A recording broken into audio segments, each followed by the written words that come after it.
A Jaji za mu so mu ji cikakken sunanki. Assalamu alaikum. Sunana Zulaihat Abdullahi Aliyu Bebeji. Jaruma a masana'antar Kannywood kenan ko?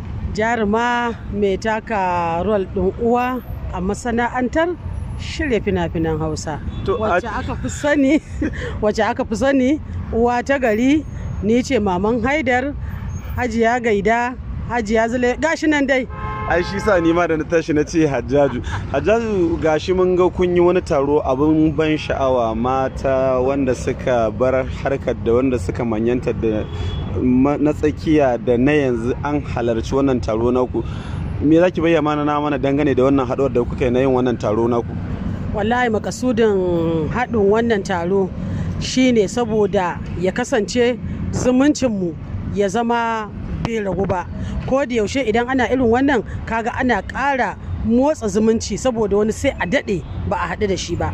To yanzu fa lillahi alhamdu a wannan taron da aka yi, wasu daga Kaduna, wasu daga Jos, galibi akwai waɗanda idan ba kamar a abin nan ɗin kallo ba za ka gansu ba, wani ba ka da kwantar ɗinsa da za ku yi waya. Wato kuma ashe tare da kuke masana'anta kukan daɗe ba ku ga junanku ba kenan? Muna daɗe ba mu ga junanmu ba. Za a iya yin fim ka fito da kai da mutum a cikin fim ba ku haɗu da shi ba, sai mai kallo ya ganka ya gan shi, amma kai ba ku haɗu ba domin san da za ka yi naka ba tare kuke da shi ba, shi ma san da zai nasa daban. Saboda haka in aka harhaɗa su masu kallo ganin mu suke ko da yaushe yawwa lokaci ɗaya ake yi. Yawwa to shine.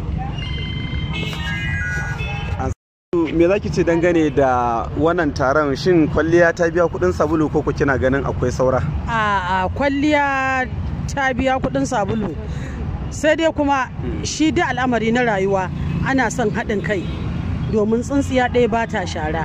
Saboda haka ina kira ga sauran 'yan uwanmu mata da suke cikin wannan kungiyar, dole da ruwan ciki ake jan na rijiya.